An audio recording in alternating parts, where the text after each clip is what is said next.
அன்னைக்கு மே 4 2024 பாட்னா. அங்க ஆனந்த், நிதிஷ், அனுராக், சிவனந்தன் இந்த 4 டீனேஜர்ஸையும் ஒரு வீட்டுல கெஸ்டா கூட்டிட்டு போவாங்க. அவங்க கையில ஒரு கொஸ்டின் பேப்பரையும் கொடுக்கறாங்க. இந்த பேப்பருக்காக நிதிஷ் அண்ட் ஆனந்தோட பேரண்ட்ஸ் 32 லட்சம் ரூபாய் ஒரு ஆளுக்கு பே பண்றாங்க. அதே நேரம் அனுராக் அண்ட் சிவனந்தோட பேரண்ட்ஸ் 40 லட்சம் ரூபாய் ஒரு ஆளுக்கு பே பண்றாங்க. அந்த கொஸ்டின் பேப்பரோடவே ஆன்சர் கீயும் கொடுக்கறாங்க.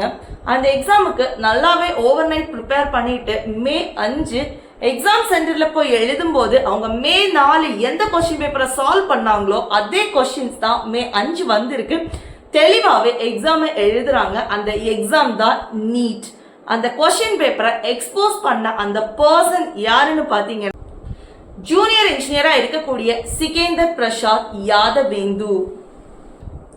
1200க்கு 1174 மார்க், கிட்டத்தட்ட 98% மதிப்பெண்கள் பெற்றிருக்க ஒரு மாணவியால நீட் எக்ஸாம ப்ரிப்பேர் பண்ண முடியல, அவங்களால பாஸ் ஆக முடியலன்னு சொல்லிட்டு தன்னுடைய வாழ்க்கையை மாய்த்து கொள்றாங்க. மறந்திருக்க மாட்டோம் நம்ம அனிதா. இது ஒரு பக்கம் இருக்க, இனியொரு பக்கத்துல 12th ஸ்டூடெண்டா இருந்து பிசிக்ஸ் அண்ட் கெமிஸ்ட்ரி ரொம்ப இம்பார்ட்டன்டான டாபிக்ஸ் இது ரெண்டுலயுமே ஃபெயில் ஆகக்கூடிய ஒரு பையன் 720க்கு 705 மார்க்க நீட்ல ஸ்கோர் பண்ணியிருக்கான். எப்படி பாசிபிள் ஆச்சு? குஜராத்ல ஒரு டீச்சரும் பிஜேபி லீடருமா சேர்ந்து 1 மில்லியன் ஒரு ஸ்டூடெண்ட் கிட்ட வாங்கிட்டு அந்த பிள்ளைக்கு நீட் எக்ஸாமுக்கு ஹெல்ப் பண்ணியிருக்காங்க. இன்னும் எத்தனையோ கேசஸ். இந்தியன் எக்ஸ்பிரஸ் அவங்க கண்டக்ட் பண்ண இன்வெஸ்டிகேஷன்ல கடந்த 5 வருடத்துல 41 பேப்பர்ஸ் லீக் ஆகியிருக்கு. இதனால கிட்டத்தட்ட 140 மில்லியன் வேலை தேடக்கூடிய படித்து அடுத்த உயர்கல்விக்கு செல்லக்கூடிய மக்களுடைய வாழ்வாதாரம் வாழ்க்கை கேள்விக்குறியா இருக்குன்னு சொல்லிட்டு அவங்களோட அந்த இன்வெஸ்டிகேஷன் முடிவுகள் சொல்லுது. இனி ஒரு பக்கம் யூஜிசி யூனிவர்சிட்டி கிராண்ட் கமிஷன் இந்தியாவில் நடந்த நெட் எக்ஸாம் தள்ளுதல் பண்ணியிருக்காங்க. இதுதான் நியூ இந்தியாவா? இந்தியாவிலோட எல்லாருக்குமே ஒரு மிகப்பெரிய தலைக்குனிவா காணப்படுது. எஜுகேஷனல் செக்டர் இந்தியாவுக்கு கண்டிப்பா ஒரு ரிஃபார்ம் தேவைப்படுது. அது என்ன விஷயங்கள் எல்லா விஷயத்தையும் தான் டீடைல்டா வீடியோக்குள்ள போய் தெரிஞ்சுக்கலாம். பை தி வே, நீங்க ஃபர்ஸ்ட் டைம் இந்த ஒரு சேனலை பாக்குறீங்கன்னா மறக்காம சப்ஸ்கிரைப் பண்ணி விட்டு பாருங்க. அது எனக்கான ஒரு மோட்டிவேஷனா இருக்கும். வாங்க வீடியோக்குள்ள போலாம்.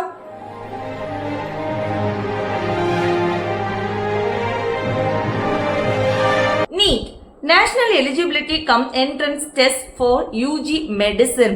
மருத்துவத்துறையில இளங்கலை படிப்புக்காக ஜெனரல் மெடிசின், டென்டல், ஆயுஷ் எல்லாத்தையும் கம்பைன் பண்ணி ஒரு எக்ஸாமா நடத்தணும்னு சொல்லிட்டு கொண்டு வந்ததுதான் இந்த நீட் எக்ஸாம்.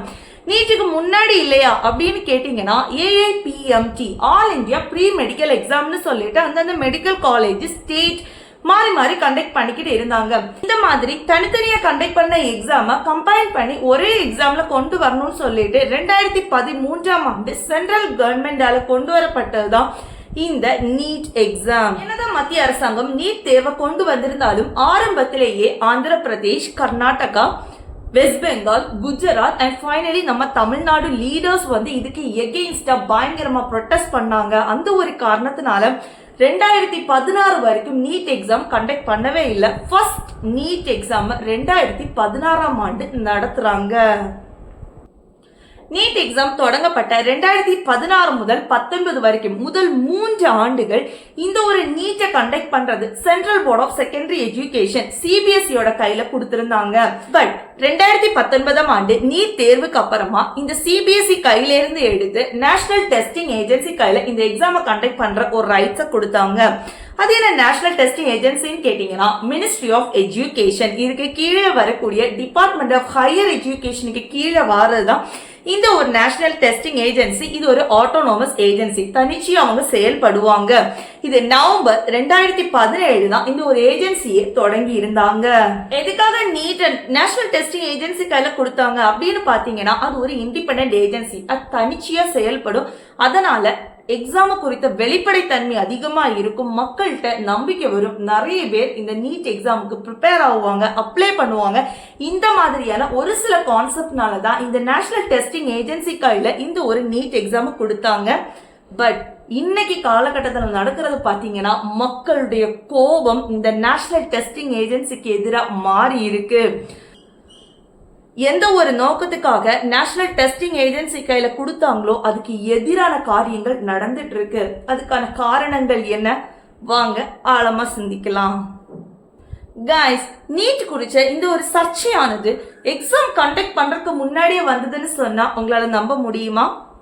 ஆமாங்க, கடந்த February 9, 2024 முதல் 1 month அப்ளை பண்றதுக்கான டைம் சென்ட்ரல் கவர்மெண்ட் கொடுத்திருந்தாங்க.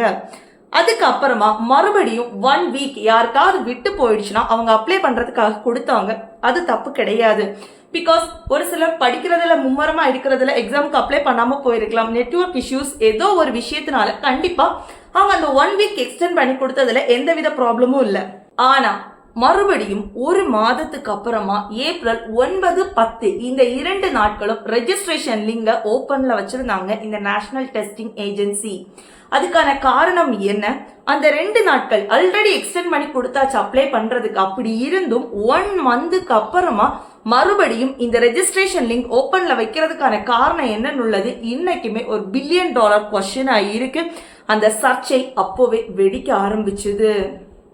இதுக்கப்புறமா ஏப்ரல் 11 முதல் 15 எல்லா சென்ட்ரல் கவர்மெண்ட் எக்ஸாம்லயே கண்டக்ட் பண்ற மாதிரியே கரெக்ஷன் விண்டோவும் கொடுத்திருந்தாங்க. இது எல்லாம் முடிஞ்சதுக்கு அப்புறம் தான் May 5 எக்ஸாம் கண்டக்ட் பண்ணாங்க. இந்த ஒரு எக்ஸாம் முடிஞ்சதுமே பயங்கரமான சர்ச்சைகள் வெடிக்க ஆரம்பிச்சதுன்னு சொல்லலாம். அதுக்கான காரணம் பீகார், குஜராத், ஒடிசா போன்ற இடங்கள்ல கொஸ்டின் பேப்பர் லீக் ஆயிடுச்சு அப்படின்னு உள்ளது ஒரு பெரிய சர்ச்சையா எக்ஸாம் முடிஞ்சதுமே வெடிக்க ஆரம்பிச்சது. பட் எல்லாத்துக்கும் மேலான சர்ச்சைகள் வந்தது June 4. அது என்னன்னு கேக்குறீங்களா? அதுதாங்க நீட் எக்ஸாமோட ரிசல்ட் வந்ததுமே மிகப்பெரிய பூதகரமா இன்னைக்குமே ஒரு பெரிய இஷ்யூவா போயிட்டே இருக்கு. அதுக்கான காரணங்களை இப்ப பார்க்கலாம். இந்த ஒரு நீட் எக்ஸாம பொறுத்த வரைக்கும் MCQ பேட்டர்ன் 4 ஆப்ஷன் இருக்கும். அதுல ஒண்ணு கரெக்ட் ஆன்சரை ஷேட் பண்ணணும். இதுதான் எக்ஸாம் பேட்டர்ன். மொத்தம் 4 சப்ஜெக்ட் இருக்கு. Physics, chemistry, botany and zoology. ஒவ்வொரு டாபிக்லயும் 50 கொஸ்டின்ஸ் இருக்கும். அந்த 50 கொஸ்டின்ஸ் மொத்தமா 200 கொஸ்டின்ஸ். இதுல ஒவ்வொரு டாபிக்லயும் 45 கொஸ்டின்ஸ் அட்டென்ட் பண்ணலாம். மொத்தமா 180 கொஸ்டினுக்கு நீங்க ஆன்சர் பண்ற மாதிரி இருக்கும். ஒவ்வொரு கரெக்ட் ஆன்சருக்கும் 4 மார்க், ஒவ்வொரு தப்பான ஆன்சருக்குமே 1 மார்க் ரிடியூஸ் ஆகும். இந்த மாதிரி டோட்டல் மார்க் இந்த நீட் எக்ஸாமுக்கு பாத்தீங்கன்னா 720. இப்ப என்ன நடந்துருச்சு அப்படின்னு பாத்தீங்கன்னா 67 ஸ்டூடெண்ட்ஸ் 720க்கு 720 மார்க் எடுத்து ஆல் இந்தியா ரேங்க் 1 செக்யூர் பண்ணியிருக்காங்க. இதுல என்ன அவங்க படிச்சாங்க எடுத்தாங்க நீங்க நினைச்சீங்கன்னா அங்கதான் ப்ராப்ளமே இருக்கு. லாஸ்ட் இயர் நடந்த இந்த நீட் எக்ஸாம்ல 2 ஸ்டூடெண்ட்ஸ் தான் 720 மார்க்ஸ் ஸ்கோர் பண்ணியிருந்தாங்க. அதுக்கு முந்தின வருஷம் 2022 டேட்டால பாத்தீங்கன்னா 4 பேர் ஆல் இந்தியா ரேங்க் 1 செக்யூர் பண்ணியிருக்காங்க. ஆனா அவங்க எடுத்த ஹையஸ்ட் மார்க் 715 மார்க். அதுக்கு முந்தின வருஷம் 2021 பாத்தீங்கன்னா 3 பேர் 720 மார்க் ஸ்கோர் பண்ணி ஆல் இந்தியா ரேங்க் 1 எடுத்திருக்காங்க. பட் சடனா இந்த 2023ல 67 ஸ்டூடெண்ட்ஸ் எப்படி இந்த ஃபுல் மார்க் எடுக்க முடிஞ்சதுன்னதான் ஃபர்ஸ்ட் கொஸ்டின் மார்க்கா இருக்கு. How is this possible? இதுக்காக NTA சார்பில் 3 காரணங்கள் சொல்லப்படுது. ஃபர்ஸ்ட் பாயிண்ட் என்னன்னா, லாஸ்ட் இயர் எக்ஸாமை விடவுமே இந்த வருஷத்தை நீட் எக்ஸாம் ரொம்பவே ஈஸியா இருந்தது. அதனால ஸ்டூடெண்ட்ஸ் ஃபுல் மார்க் நிறைய பேரால ஸ்கோர் பண்ண முடிஞ்சதுன்னு சொல்றாங்க. இதோட ஃபேக்ட் என்னன்னு பாத்தீங்கன்னா, எக்ஸாம் முடிஞ்ச உடனேயே அதோட எக்ஸ்பர்ட் அந்த ஸ்டூடெண்ட்ஸ் எல்லார்கிட்டையும் கன்சல்ட் பண்ணும்போது சொன்ன விஷயம் என்னன்னா, இந்த வருஷம் நீட் எக்ஸாம் ரொம்பவே டஃப்பா இருந்தது. யாராலையும் ஃபுல் மார்க் எடுக்க முடியாது. ஈவன் அந்த ஆவரேஜ் ஸ்கோர் கூட டவுன் ஆகும்னு சொல்லிட்டு எக்ஸ்பர்ட்டே கருத்து தெரிவிச்சிருக்கிற இந்த நிலையில NTA இந்த ஒரு ரீசன் வேலிடான்னு நீங்களே யோசிச்சுக்கோங்க. செகண்ட் விஷயமா NTA என்ன சொல்றாங்கன்னு பாத்தீங்கன்னா, லாஸ்ட் இயர் 2023 நீட் எக்ஸாமை விடவுமே இந்த வருஷம் 3 லட்சம் ஸ்டூடெண்ட்ஸ் அதிகமா எழுதியிருக்காங்க. இந்த மாதிரி ஸ்டூடெண்ட்ஸ் எழுதக்கூடிய எண்ணிக்கை அதிகமாகிறதுனால ஆட்டோமேட்டிக்கா ஸ்கோர் இன்க்ரீஸ் ஆகுதுன்னு சொல்லிட்டு ஒரு பாயிண்ட வேலிடா வச்சிருக்காங்க. தேர்ட் ஒரு ஃபன் ஃபேக்டா NTA சொல்றது என்னன்னு பாத்தீங்கன்னு சொன்னா, இதுல 67 டாப்பர்ஸ்ல 50 ஸ்டூடெண்ட்ஸ்க்கு வந்து அவங்க கிரேஸ் மார்க் கொடுத்திருக்காங்க. அதனாலதான் அவங்களால ஆல் இண்டியா ரேங்க் 1 வந்து செக்யூர் பண்ண முடியுது அப்படின்னு சொல்லி இருக்காங்க. 50 பேருக்கான்னு கேட்டீங்கன்னா ஆமாங்க. இதுல 44 ஸ்டூடெண்ட்ஸுக்கு ஒரு கொஸ்டினுக்கு டபுள் ஆன்சர் இருந்ததுனால கொடுத்திருக்காங்க. மீதி 6 பேருக்கு டைம் ரிலேட்டட் இஷ்யூன்னு சொல்லிட்டு கிரேஸ் மார்க் கொடுத்திருக்காங்க. இதை இன்னுமே அலசி ஆராய வேண்டியது இருக்கு. ஃபர்ஸ்ட், இந்த 44 ஸ்டூடெண்ட்ஸுக்கு எப்படி கிரேஸ் மார்க் கொடுத்தது அப்படின்னு ஃபர்ஸ்ட் பார்க்கலாம். நீட் எக்ஸாம்ல பிசிக்ஸுக்கு கொடுக்கக்கூடிய 50 கொஸ்டின்ல ஒன் ஆஃப் த கொஸ்டின் என்ன கொடுத்திருந்தாங்கன்னா அது ஒரு ஸ்டேட்மெண்ட் ரிலேட்டட் கொஸ்டின். 2 ஸ்டேட்மெண்ட் கொடுத்திருப்பாங்க. அதுக்கு வந்து ஆப்ஷன் வச்சு அவங்க வந்து கரெக்டான ஆன்சர் சூஸ் பண்ணும். அதுல ஸ்டேட்மெண்ட் 1 என்ன சொல்லியிருக்குன்னு சொன்னா, atoms are electrically neutral because they contain positive and negative charges equally. இதுதான் ஸ்டேட்மெண்ட் 1. Statement 2 பாத்தீங்கன்னா atoms of each element are stable and emit their own characteristic spectrum. இதுதான் statement 2 இருக்கு. இதுக்கு கொடுத்திருக்கக்கூடிய 4 ஆப்ஷன் பாத்தீங்கன்னா ஃபர்ஸ்ட் ஆப்ஷன் statement 1 வந்து தப்பு, statement 2 correct, second வந்து ரெண்டுமே கரெக்ட், தேர்ட் ஆப்ஷன் ரெண்டுமே தப்பு, fourth option first one correct, last one வந்து தப்பு. இந்த மாதிரி இருக்கக்கூடிய இதுல கரெக்டான ஆன்சர் என்னன்னு பாத்தீங்கன்னா ஆப்ஷன் நம்பர் 4 தான். பட் NCERT இதுக்கு 2 ஆப்ஷன் கரெக்டா கொடுத்திருக்காங்க. அதுக்கான ரீசன் என்னன்னா ஆப்ஷன் பியையும் கரெக்ட்னு கொடுத்திருக்காங்க. அதுக்கான ரீசன் என்ன அப்படின்னு சொல்லிட்டு பாத்தீங்கன்னா, நம்ம எல்லாருக்கும் தெரிஞ்ச மாதிரியே சென்ட்ரல் கவர்மெண்ட் எக்ஸாம்ஸ் வந்து NCERT புக்கை தான் ஃபாலோ பண்ணுவாங்க. இந்த NCERT புக் 2018ஆம் ஆண்டு மறுபடியும் ரிவைஸ் பண்ணியிருக்காங்க. இந்த ஓல்டு வெர்ஷன்ல ஒரு ஸ்டேட்மெண்ட்டும் நியூ வெர்ஷன்ல ஒரு ஸ்டேட்மெண்ட் கொடுத்திருக்காங்க. சோ இதுதான் அந்த ஒரு ப்ராப்ளத்துக்கு காரணமா இருக்கு. இதுக்காக 13,000 ஸ்டூடெண்ட்ஸ் வந்து NTA சைட்ல அவங்க கம்ப்ளைண்ட் ரைஸ் பண்ணதுனால NTA கிரேஸ் மார்க் வந்து கொடுத்திருக்காங்க. 2 ஆப்ஷனுமே கரெக்ட் அப்படின்னு சொல்லிட்டு ஒரு விஷயத்த வந்து அவங்க சொல்லி இருக்காங்க. பட் இங்க எழக்கூடிய கொஸ்டின் என்னன்னு பாத்தீங்கன்னா, ஒரு நீட் ஆஸ்பிரண்டா இருக்கக்கூடிய ஒரு பர்சன் 13ல இருந்து 14 மணிக்கு ஒரு நாளைக்கு ஒரு வருஷம் வரைக்கும் அப்படியே உட்காந்து படிக்கிறாங்க. அவ்வளோ லோடான சிலபஸ அவங்க அவ்வளவு எஃபர்ட் போட்டு படிச்சுதான் அந்த எக்ஸாமுக்கு அப்பியர் ஆகுறாங்க. எக்ஸாமை ப்ரிப்பேர் பண்ற அந்த எக்ஸ்பர்ட்டோட நம்பகத்தன்மை வந்து இந்த இடத்துல ஒரு கேள்விக்குள்ளான ஒரு விஷயமா இருக்கு. உண்மையிலே பிசிக்ஸ ஒரு எக்ஸ்பர்ட் தான் ஹேண்டில் பண்ணாங்களா? அதே மாதிரி கொஸ்டின் எடுக்கிறவங்க எல்லாம் எந்த மாதிரியான ஒரு பர்சன் உள்ளத இந்த ஒரு இடத்துல சென்ட்ரல் கவர்மெண்ட் எக்ஸாமோட நம்பகத்தன்மை கேள்விக்குள்ளாக இருக்கு. இம்பார்ட்டன்டா நம்ம பார்க்க வேண்டிய விஷயம் என்னன்னா, 1563 ஸ்டூடெண்ட்ஸ்க்கு டைம் ரிலேட்டட் இஷ்யூன்னு சொல்லிட்டு 6 சிட்டியை சேர்ந்தவங்களுக்கு கிரேஸ் மார்க் கொடுத்திருக்காங்க. இதுலயும் குறிப்பா பாத்தீங்கன்னா 6 பேர் வந்து டாப்பர்ஸா இருக்காங்க. ஆல் இண்டியா ரேங்க் 1 செக்யூர் பண்ணியிருக்காங்க. இதுல முக்கியமான இன்னொரு விஷயம் என்னன்னு பாத்தீங்கன்னா, இந்த டாப்பர்ஸா இருந்தவங்க இந்த கிரேஸ் மார்க் கொடுக்கறதுக்கு முன்னாடி அவங்க செக்யூர் பண்ணி இருக்கிறது 718, 719 marks. How is that possible? ஒரு நீட் எக்ஸாம் ஒருத்தங்க எழுதுறாங்கன்னு சொன்னா கரெக்ட் ஆன்சருக்கு 4 மார்க் கிடைக்கும். ராங் ஆன்சர்னு சொல்லும்போது அதுல 1 மார்க் வந்து ரிடியூஸ் ஆகும். ஸோ அவங்களோட மார்க்கை நீங்க கரெக்டா கன்சிடர் பண்ணீங்கன்னு சொன்னா 715, 16 இந்த மாதிரி ரேஞ்சுக்கு வர்றதுக்கான வாய்ப்புகள் தான் இருக்கு. 717, 18, 19 இந்த மார்க் வர்றதுக்கான பாசிபிலிட்டியே இல்லை. இப்படி பாசிபிலிட்டியே இல்லாத ஒரு மார்க்கை எப்படி செக்யூர் பண்ணாங்க?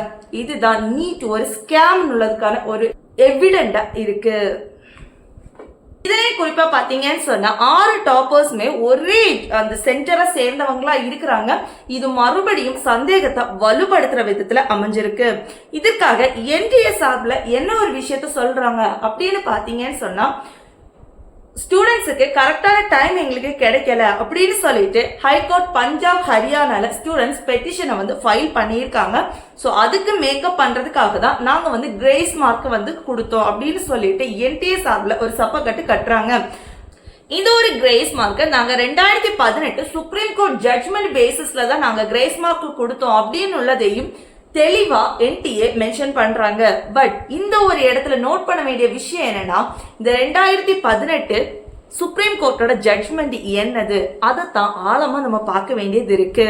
2018 ஜட்ஜ்மெண்ட்னு சொல்லக்கூடியது CLAT லா எக்ஸாமுக்கான ஒரு ஜட்ஜ்மெண்டா இருக்கு. இதை வந்து எந்த விதத்திலையும் இன்ஜினியரிங் மெடிக்கல் எக்ஸாமுக்கு நீங்க யூஸ் பண்ணக்கூடாதுன்னு சொல்லிட்டு தெளிவா மென்ஷன் பண்ணி இருக்கக்கூடிய பட்சத்துல NTA ஏன் இந்த ஒரு ஜட்ஜ்மெண்ட் பேசிஸ்ல வந்து கிரேஸ் மார்க் கொடுக்க முன் வந்தாங்கன்னு உள்ளது நம்ம மக்கள் மத்தியில் எழக்கூடிய ஃபர்ஸ்ட் கொஸ்டினா இருக்கு. அது மட்டும் இல்ல, எவ்வளவு கிரேஸ் மார்க் கொடுத்தாங்க, கிரேஸ் மார்க் கொடுக்கறதுக்கு அவங்க எந்த ஃபார்முலா யூஸ் பண்ணாங்கன்னு உள்ளது எல்லாமே வந்து கொஸ்டின் மார்க்கா தான் முன்னாடி இருக்கு. ஒருவேளை அவங்களுக்கு இன்சஃபிஷியன்ட் எக்ஸாம் டைம் இருக்குன்னு சொன்னா அவங்க எக்ஸ்ட்ரா ஒரு 10 to 20 மினிட்ஸ் எழுதுறதுக்கு அலோவ் பண்ணி இருக்கலாமே ஒழிய இந்த மாதிரி எதுக்காக ஒரு கிரேஸ் மார்க்கிங் சிஸ்டத்துக்கு அவங்க எடுத்துட்டு போனாங்கன்னு உள்ளதுக்கான பதில கண்டிப்பா NTA சப்மிட் பண்ண வேண்டியதா இருக்கு. நீட் எக்ஸாம்ல நடந்த இந்த ஒரு கிரேஸ் மார்க்கிங் சிஸ்டம் என்னதான் வந்தாலும் மிகப்பெரிய தவறுன்னு சொல்லிட்டு எக்கச்சக்கமான மக்கள் குரல் கொடுத்த இந்த ஒரு விஷயத்தினால பாத்தீங்கன்னு சொன்னா ரீ எக்ஸாம் கண்டக்ட் பண்ணாங்க. இந்த 1563 ஸ்டூடெண்ட்ஸுக்குமே ரீ எக்ஸாம் கண்டக்ட் பண்ணாங்க. பட் இதுல வியக்கத்தக்க விஷயம் என்னன்னா நியர்லி 50% ஸ்டூடெண்ட்ஸ் இந்த எக்ஸாமை எழுதவே இல்லை. 813 ஸ்டூடெண்ட்ஸ் தான் இந்த ஒரு எக்ஸாமை வந்து அட்டன் பண்ணியிருக்காங்கன்னு உள்ளது ரொம்பவே வியக்கக்கூடிய ஒரு விஷயமா இருக்கு.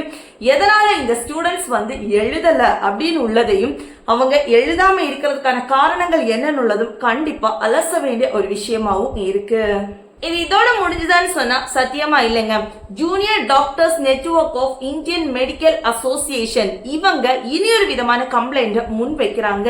நீட் எக்ஸாம பொறுத்த வரைக்கும் ஆப்டிகல் மார்க் ரெகக்னிஷன் ஷீட்னு சொல்லுவாங்க, OMR ஷீட்.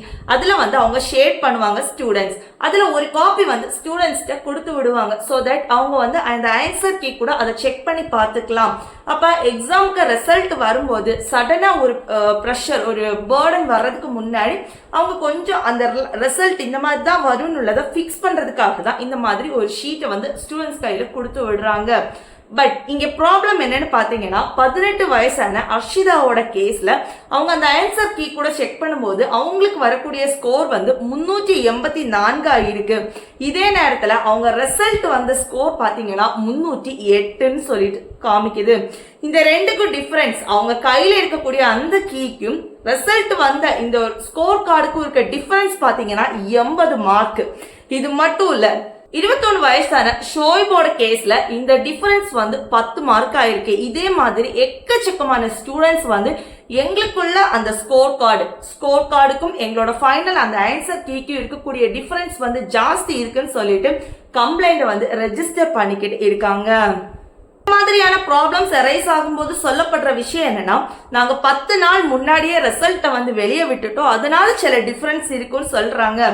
பட் இங்க நோட் பண்ண வேண்டிய ஒரு விஷயம் இருக்கு. நீட்டோட ரிசல்ட் என்னைக்கு வந்ததுன்னு பாத்தீங்கன்னா ஜூன் 4, 2024 அன்னைக்கு தான் ஜெனரல் எலெக்ஷனோட ரிசல்ட்டும் வந்து வந்தது.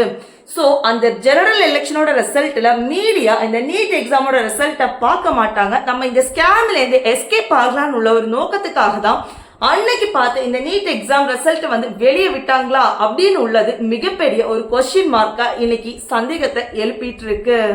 இதனாலதான் சுப்ரீம் கோர்ட் இந்த ஒரு விஷயத்துல கொஸ்டின் எழுப்புறாங்க. அது மட்டும் இல்ல, இந்த எக்ஸாமோட இறையாண்மை, the integrity, sanctity of the exam is affected, அது பாதிக்கப்பட்டிருக்கு அப்படின்னு சொல்லிட்டு அவங்களோட ஆதங்கத்தை வெளிப்படுத்துறாங்க. இதோட சேர்த்து அப்போசிஷன் லீடரா இருக்கக்கூடிய ராகுல் காந்தி, சஞ்சய் சிங், அகிலேஷ் யாதவ், MK ஸ்டாலின் இவங்க எல்லாருமே வந்து இந்த நீட் எக்ஸாமை வந்து ரத்து பண்ணணும், புதிய எக்ஸாமை வைக்கணும், அந்த மாதிரி எக்கச்சக்கமான ஒரு டிமாண்டை வந்து முன் வைக்கிறாங்க. இந்த மாதிரி எக்கச்சக்கமான பிரஷர் வந்து இந்த சென்ட்ரல் கவர்மெண்ட்டுக்கு வந்ததுனால ஜூன் 8ஆம் தேதி அவங்க ஒரு 4 மெம்பர்ஸ் பேனலை வந்து நாங்க அமைக்கிறோம். இந்த நீட் எக்ஸாம்ல யாரு என்ன தப்பு பண்ணியிருந்தாலுமே அதற்கான தக்க நடவடிக்கை எடுக்கப்படும் சொல்லிட்டு எஜுகேஷனல் மினிஸ்டரா இருக்கக்கூடிய தர்மேந்திர பிரதான் வந்து தெளிவா வந்து சொல்லி இருக்கிறது வரவேற்கத்தக்க ஒரு விஷயமா இருக்கு. அது மட்டும் இல்ல, இது சம்பந்தமான இன்வெஸ்டிகேஷன் வந்து CBIக்கு ஹேண்ட் ஓவர் பண்ணி இருக்கிறதும் வரவேற்கத்தக்க ஒரு விஷயமா இருக்கு. இனியொரு பக்கம் NTA தெளிவா சொல்றாங்க, integrity of the exam has not been compromised. தேர்வின் இறையாண்மை எந்த விதத்திலையுமே காம்ப்ரமைஸ் பண்ணப்பட மாட்டாது அப்படின்னு சொல்லிட்டு NTA சொல்றது ஒரு பக்கம் காமெடியா இருக்குன்னு சொல்லலாம். ஏன் அப்படி கேட்கிற அப்படின்னு சொன்னேன்னா, இந்த காலத்துல எந்த எக்ஸாம் வந்து நீட்டா நடக்குது நீங்களே சொல்லுங்க. எவ்வளோ இஷ்யூஸ் இருக்கு. இன்னைக்கு இந்த நீட் எக்ஸாமுக்காக ஏன் இத்தனை மக்கள் இவ்வளோ பேர் குரல் கொடுத்தாங்கன்னு உள்ளதை சிந்திக்க நம்ம அழைக்கப்படுறோம். இந்த ஒரு வீடியோ நீட் எழுதின 20 to 30 லட்சம் ஸ்டூடெண்ட்ஸ் வந்து அவங்களோட போராட்டத்துக்கானது கிடையாது. எல்லாம் கொஞ்சம் படிச்சு நம்ம ஒரு நல்ல ஒரு இடத்துக்கு போகணும், ஒரு பிரைட் ஃபியூச்சர் அமைக்கணும்னு சொல்லிட்டு எத்தனையோ மக்கள் வந்து படிச்சுட்டு இருக்காங்க. பட் அந்த எக்ஸாமுக்கு முன்னாடி பேப்பர் லீக் ஆகுது, இல்ல எக்ஸாமுக்கு அப்புறம் இந்த மாதிரி ஃபோர்ஜரி பண்றாங்க, இந்த மாதிரி மணி கொடுத்து ஒவ்வொரு விஷயங்களையும் கேட்கறாங்கன்னு சொல்லும் போது அந்த எக்ஸாமுக்காக அவ்வளவு தூரம் ராப்பகலா படிச்சு எஃபோர்ட் போட்ட ஸ்டூடெண்ட்ஸோட மனநிலைமை எல்லாருக்குமே இந்த ஒரு வீடியோ சமர்ப்பணங்க. இனியாவது இப்போ யூஜிசியோட இந்த ஒரு நெட் எக்ஸாமா இருக்கட்டும், இந்த நீட் எக்ஸாமுக்கு வந்த இந்த ஒரு ப்ரொட்டஸ்டா இருக்கட்டும், இந்த விஷயங்கள் எல்லாமே வந்து மோடி 3.0 இந்த கவர்மெண்ட்டுக்கு ஒரு பெரிய ஒரு அடியா இருக்கும்னுள்ளதுல எந்தவித மாற்று கருத்தும் இல்ல. சோ எஜுகேஷனல் ரிஃபார்ம்ஸ் கண்டிப்பா நான் எதிர்பார்த்து காத்துட்டு இருக்கேன். நீங்களும் அப்படி எதிர்பார்த்து காத்திருக்கீங்களான்னு மறக்காம கமெண்ட் செக்ஷன்ல வந்து சொல்லுங்க. அண்ட் இந்த வீடியோ முடிக்கிறதுக்கு முன்னாடி ஒரு விஷயத்தை நான் சொல்லணும்னு ஆசைப்படுறேன். இந்த ஒரு எக்ஸாமுக்காக ப்ரிப்பேர் பண்ணி அந்த எக்ஸாம் கிடைக்கலன்னு சொல்லிட்டு கிட்டத்தட்ட ஒரு வருஷத்துக்கு 13,000 பேர் வந்து இறந்து போறதா, தற்கொலை பண்ணி இறந்து போறதா ஒரு கருத்து கணிப்பு சொல்லுதுங்க. வேண்டாம், ஒரு எக்ஸாம் இல்லைன்னா இந்த ஒரு எக்ஸாம் தான் லைஃப் அப்படின்னு சொல்லிட்டு அதுக்காக அப்படி ரொம்ப டெடிகேட்டா படிங்க. அதே நேரத்துல பிளான் பி பிளான் சின்னு சொல்லிட்டு வேறையும் பிளான்ஸ் வச்சுக்கோங்க. அதன் மூலம் உங்களோட லைஃபை வந்து இன்னும் பிரைட் ஃபியூச்சரா மாத்திக்கலாம். ஸோ லைஃப் வந்து ரொம்ப வேல்யூபிளான ஒரு விஷயம். அதுக்காக ஒரு எக்ஸாமுக்காக கண்டிப்பா உங்களோட லைஃபை வந்து முடிச்சுக்கக்கூடிய ஒரு தீர்மானத்தை யாருமே எடுக்காதீங்க.